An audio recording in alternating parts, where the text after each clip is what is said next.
This morning's Haftarah section comes from out of the prophet Isaiah, and it is one of those pieces that perhaps calls to our hearts and sticks in our hearts in a way. There's the opening lines, Kara begaron al tachsoch kashofar harim kolecha. Cry out from the very depths of your throat, do not hold back. Lift up your voice like a shofar.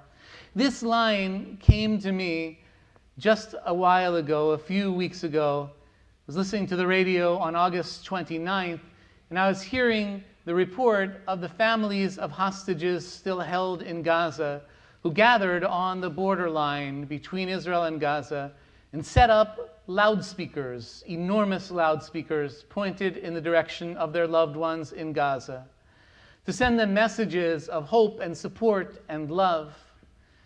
And it was then, with my ears tuned in to this story, that I heard a voice, and the voice sounded like this: Hirsch! Hirsch! It's Mama! I love you!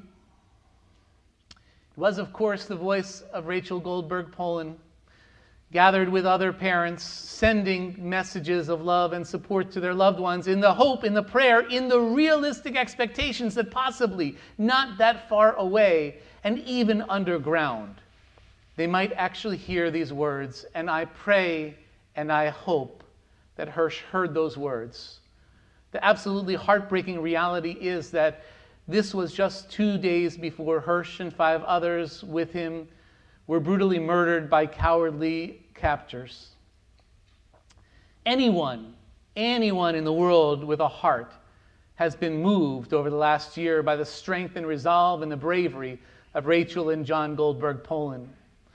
What can we do? What can we do in this moment, knowing what we know now, hearing that voice? What can we do to honor their bravery? I would say, in the words of our Haftarah this morning, we could continue to call out from our throats, to raise up our voice like a shofar, not to hold back, to raise our voice like a shofar for justice, for protection, for right and good, for the defense of the innocent, to raise our voices like a shofar until all 101 are returned home into the loving arms of family and community, to raise our voices like a shofar, and only at that point to continue on and to raise our voices like a shofar for peace. We continue with the words of the prophet Isaiah of our Haftarah for Yom Kippur morning.